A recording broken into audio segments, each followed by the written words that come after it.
Salam, saudara dikasih Tuhan, kita bersyukur atas kasih setia, anugerah, dan berkat Tuhan yang tidak ada habis dalam hidup kita. Dan hari ini kita akan sama-sama membaca dan merenungkan kebenaran firman Tuhan yang menjadi pondasi dalam seluruh keberadaan hidup kita, dalam mengikut Tuhan, beriman kepada Tuhan. Sebelumnya mari kita bersatu dalam doa, kita berdoa. Bapa di surga, kami bersyukur untuk hari ini. Terima kasih untuk berkat, kemurahan, dan kasih setia Tuhan yang terus kami terima daripadamu. Kami datang membawa seluruh keberadaan hidup kami kepadamu, dan sebentar kami akan membaca, merenungkan kebenaran firman-Mu. Kami mohon biarlah Tuhan hadir melawat setiap kami. Kami membuka telinga kami, menyiapkan hati kami untuk menerima sabda-Mu pada hari ini. Terima kasih Tuhan, urapi kami semua, urapi dan layakkan hamba-Mu yang memimpin renungan pada hari ini. Dalam nama Tuhan Yesus kami berdoa, haleluya, amin. Saudara dikasih Tuhan, renungan firman Tuhan hari ini saya ambil dari kitab Titus pasalnya yang pertama, ayatnya yang ke-13. Kitab Titus pasalnya yang pertama ayat yang ke-13, demikian firman Tuhan. Kesaksian itu benar, karena itu tegurlah mereka dengan tegas supaya mereka menjadi sehat dalam iman.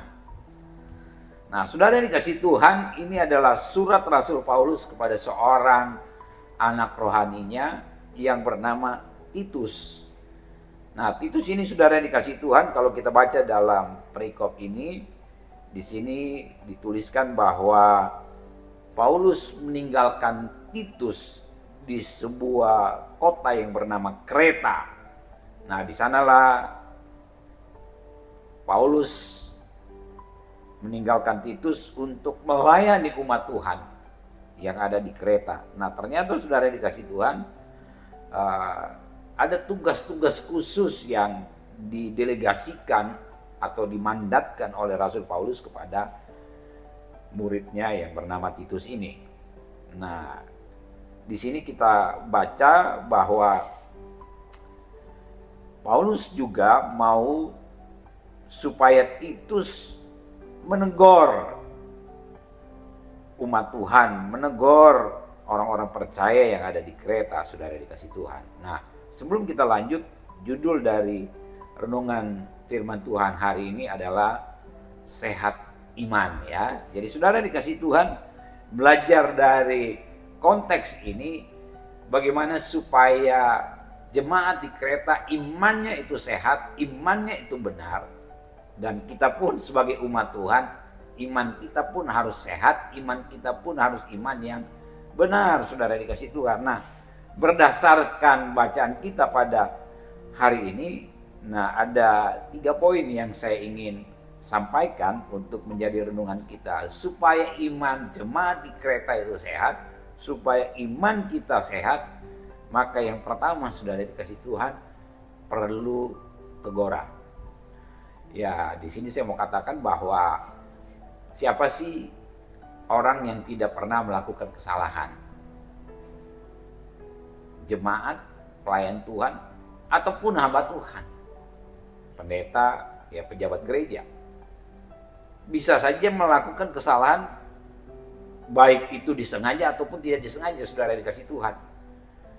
Makanya di sini penting sekali sebuah teguran ketika didapati ada sesuatu yang tidak benar atau kurang tepat dari hidup jemaat Tuhan, dari hidup pelayan Tuhan, dari hidup hamba Tuhan, ya harus siap untuk ditegur, saudara dikasih Tuhan. Nah, jemaat di Kreta ini, orang-orang di Kreta ini perlu ditegur, saudara dikasih Tuhan. Kenapa mereka perlu ditegur? Karena di sini dikatakan pada ayat yang ke-10, nanti bisa kita baca secara jelas lagi, bahwa mereka hidup tidak tertib, begitu ya.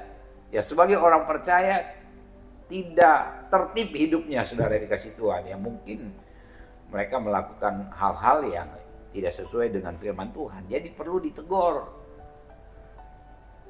Pada ayat 10 juga di sana dikatakan bahwa orang-orang di kereta ini juga menyesatkan pikiran ya banyak orang, pikiran orang-orang percaya begitu ya.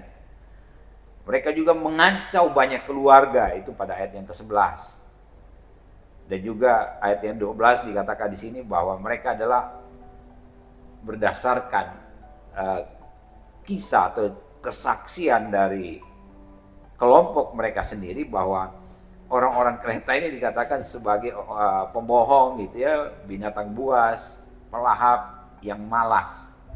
Jadi saudara dikasih Tuhan karena hidup yang seperti itu, makanya perlu teguran, dan teguran itu juga kadang-kadang memang harus keras, saudara dikasih Tuhan. Nah, begitu juga dengan kita umat Tuhan. Jadi sekali lagi saya mau katakan bahwa ketika ada hal-hal yang memang didapati dalam diri kita yang tidak benar, ya kita harus siap menerima teguran gitu ya. Supaya apa tujuannya? Supaya iman kita sehat.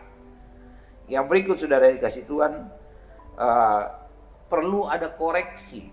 Kalau memang salah ya harus dikoreksi, harus diperbaiki, saudara dikasih Tuhan. Nah, ini memang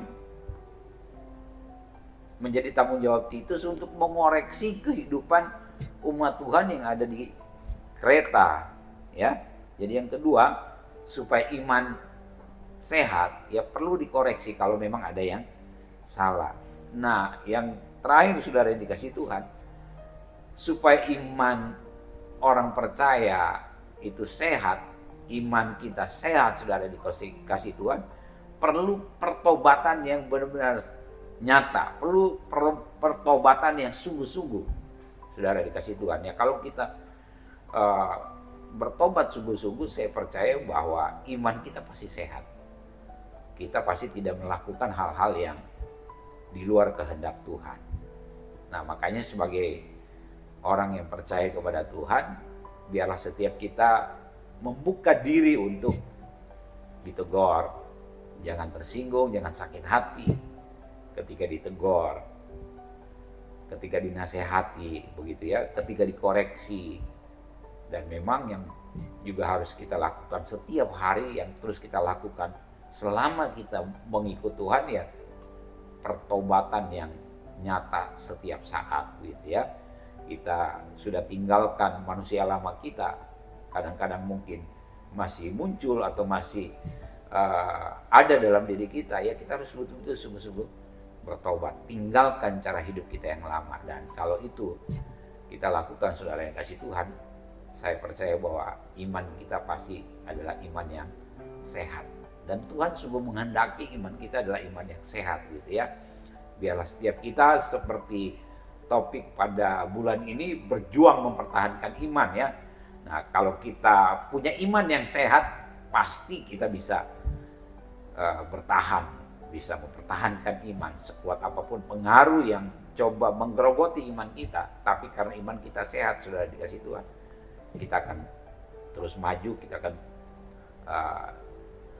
tetap tinggal dalam hadirat Tuhan, dan kita setia kepada Tuhan ya, saudara dikasih Tuhan. Jadi itu saja yang menjadi renungan kita pada hari ini. Ayat terakhir saya akan bacakan dalam Amsal 27 ayat yang kelima, bilang begini, lebih baik teguran yang nyata daripada kasih yang tersembunyi. Jadi lebih baik teguran yang nyata-nyata daripada kasih yang tersembunyi. Jadi setiap kita biarlah kita terbuka untuk terus menerima teguran, koreksi, masukan ya. Semua tujuannya adalah supaya kita punya iman yang sehat di dalam Tuhan. Maju terus, Tuhan Yesus memberkati. Mari kita bersatu dalam doa. Terima kasih, kami bersyukur untuk hari ini. Terima kasih untuk kebenaran firman-Mu. Kami berdoa biarlah setiap kami memiliki iman yang sehat di dalam Tuhan. Dan supaya kami punya iman yang sehat, kami harus terbuka dengan teguran, kami harus siap dikoreksi, dan kami harus sungguh-sungguh hidup dalam pertobatan. Kami belajar dari firman-Mu pada hari ini, biarlah firman-Mu Engkau meteraikan dalam hidup kami. Itulah yang menjadi landasan dalam kami mengiring Tuhan. Dalam nama Tuhan Yesus, haleluya, amin. Demikian Victorious Devotion kita hari ini. Salam kemenangan, Tuhan Yesus memberkati.